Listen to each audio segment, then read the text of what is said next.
ये हमारा एक प्रोजेक्ट जो अभी करंटली जो सीएम साहबा ने अप्रूव किया और उनका इनिशिएटिव था, इसमें हमें जो फंड्स की एलोकेशन हुई है उसमें 4000 बच्चे हमने ट्रेन करने हैं in different courses during 1 year. But जब इसकी इनागुरेशन हुई तो सीएम साहबा ने इसके लिए अनाउंस किया कि we will be increasing this number to 40,000। Great. Quality is very important. मैंने अगर एक पर्टिकुलर कोर्स किया है या डिग्री की है तो इट ऑल डिपेंड्स कि मेरा उसमें ग्रेड क्या है। If I am A grade, if I am a position holder, so it will not take much of time to fetch me a job. सही। But if I am a C grade, so मुझे तो फिर job, मैं अगर industrialist हूँ और मेरे पास 10 बच्चे मेरे सामने आते हैं तो उसमें 5 बच्चे अगर A grade के हैं तो उनको 100% चांस है कि उनको जॉब मिल जाएगी। बट एज ए इंडस्ट्रियलिस्ट मेरे पास चॉइस है कि why should I B choosing a boy who is not competent, जिसका स्किल का लेवल वो नहीं है। सो इसलिए हमारे बच्चे ये गिला ज़रूर करते हैं कि मैंने डिग्री कर ली है, लेकिन वो साथ ये नहीं देखते कि मेरी प्रोफिशेंसी लेवल क्या है। So this is one of the contributing factor for their unemployment. बिल्कुल ठीक है राम सर। अच्छा, इस हवाले से बताइएगा, बड़े सनती इदारों में नौजवानों की हुनरमंदी के हवाले से या जब वो स्किल्ड हो जाते हैं, कोई नई पेशरफ्त हो सकती है उनकी इम्प्रूवमेंट के हवाले से, कोई बात हो सके या नई रिकमेंडेशन आ सके या न्यू आइडियाज़ इंट्रोड्यूस हो सकें? अच्छा, इस सिलसिले में हमने 2 स्टेप्स लिए हैं। एक तो हमारे जितने भी इंडस्ट्रीज़ के अंदर इस वक्त जो वर्कर्स काम कर रहे हैं वो उस्ताद शागिर्द वाले कॉन्सेप्ट के ज़रिए उन्होंने वो स्किल हासिल किया हुआ है। They didn't get any formal education for that skill. Make sense.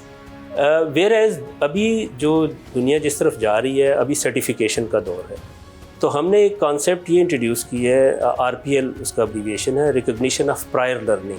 अच्छा। सो हम ये इंडस्ट्रियलिस्ट को एजुकेट करते हैं और उनको इनकरेज करते हैं कि वो अपनी इंडस्ट्री में जितने भी वर्कर्स वो काम कर रहे हैं जिनका स्किल लेवल बहुत अच्छा है, but there is a requirement कि उस स्किल लेवल को आप गेज करें कि लेवल 2 पे कौन फॉल करता है, लेवल 3 पे कौन फॉल करता है, लेवल 4 पे कौन फॉल करता है। सो वो उनसे हम रिक्वेस्ट करते हैं कि इसका एक बड़े नॉमिनल से चार्जेस होते हैं, रजिस्ट्रेशन फ़ी है, और वो करवा के तो वो बच्चों को, उन लेबर को उस टेस्ट वाले प्रोसेस से गुजारें और उनकी सर्टिफिकेशन करवाएं हमसे।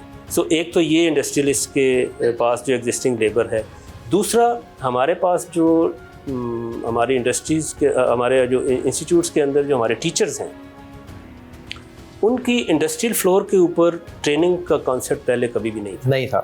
ऐसा है। सो उन्होंने जो इनिशियली एक डिग्री या डिप्लोमा हासिल किया, उसके बाद वो टीचर भर्ती हो गए, लेकिन उन्होंने अपने आप को करंट रखने के लिए इंडस्ट्री का रुख कभी नहीं किया। सो ये पहली दफ़ा अभी टेप्टा में हमने इंट्रोड्यूस किया लास्ट समर्स में, because teachers available summer vacations के दौरान होते हैं। समर वेकेशन से पहले हमने एक बड़ा डेलिब्रेट प्लान बनाया था जिसमें हमने 1000 टीचर्स को इस दफ़ा मुख्तलिफ इंडस्ट्री से उनका इंडस्ट्रियल फ्लोर की अवेलेबिलिटी लेके फिर उनकी हमने 2 वीक्स की ट्रेनिंग करवाई है।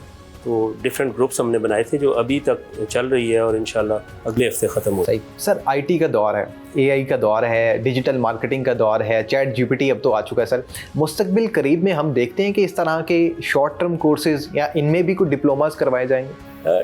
एज़ ऑफ नाउ हमारे IT के हवाले से मुख्तलिफ इदारों में डिप्लोमा ऑलरेडी चल रहे हैं। सही। लेकिन जो शॉर्ट कोर्सेज़ का स्पेसिफिक आपका क्वेश्चन था, ये हमारा एक प्रोजेक्ट जो अभी करंटली जो सीएम साहबा ने अप्रूव किया और उनका इनिशिएटिव था, इसमें हमें जो फंड्स की एलोकेशन हुई है उसमें 4000 बच्चे हमने ट्रेन करने हैं in different courses during 1 year. But जब इसकी इनागुरेशन हुई तो सीएम साहबा ने इसके लिए अनाउंस किया कि we will be increasing this number to 40,000। Great.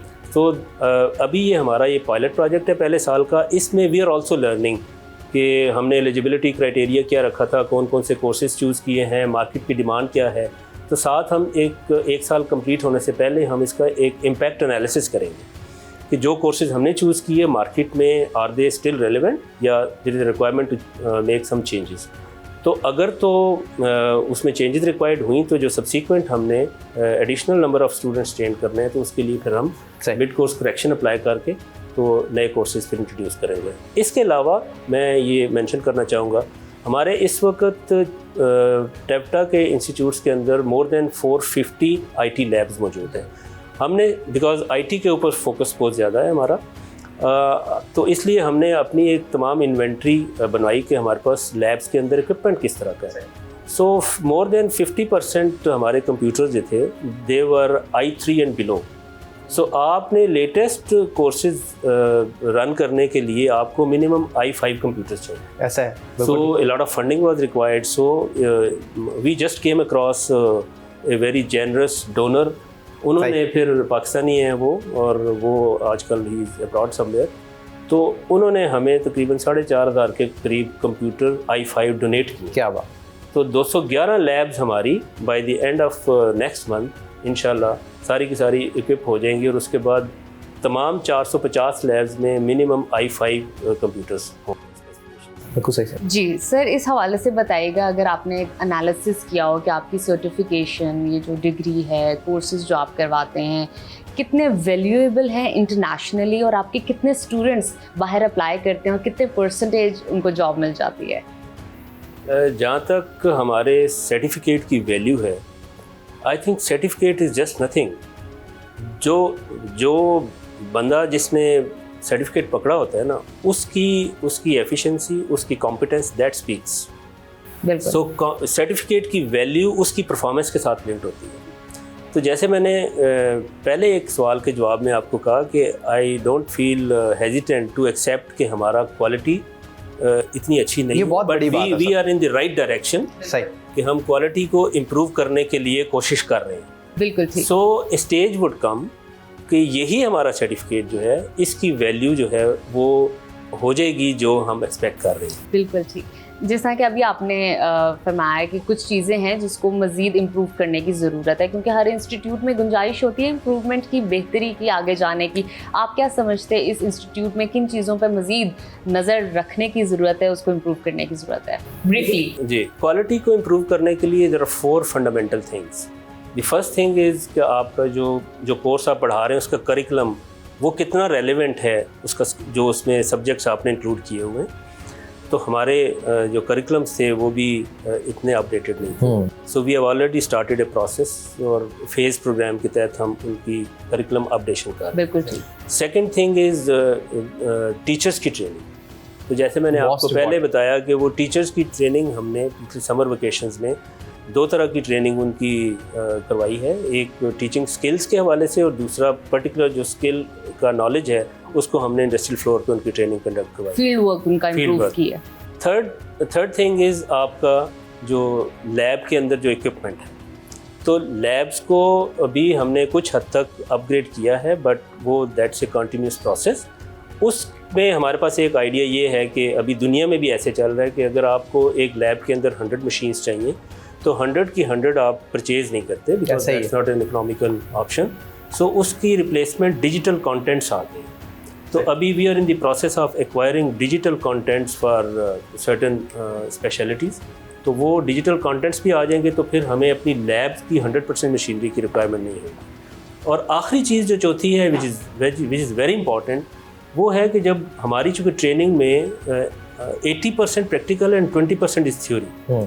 That means कि जो आप प्रैक्टिकल बच्चों को करवाते हैं उसके अंदर एक कंज्यूमेबल मटेरियल चाहिए होता है।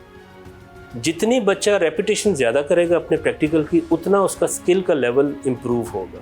तो एज ऑफ नाउ हमें जो फंडिंग उसकी मिलती है कंज्यूमेबल मटेरियल की, दैट इज़ वेरी लेस, और गवर्नमेंट से हमने ऑलरेडी रिक्वेस्ट की है टू इन्हांस दैट। बट हम कुछ स्पेशलाइज्ड कोर्सेज अभी चला रहे हैं एक प्रोजेक्ट के तौर पे, वो अनकरीब वो स्टार्ट होंगे। उसके लिए गवर्नमेंट ने हमें प्रॉमिस किया है तो वो जितनी कंज्यूमेबल मटेरियल हमें चाहिए उसमें वो हमें पूरा मिलेगा, और इंशाल्लाह उससे जो बच्चे कोर्स कंप्लीट करके जो निकलेंगे, they will be meeting the skill और technical standards of international level.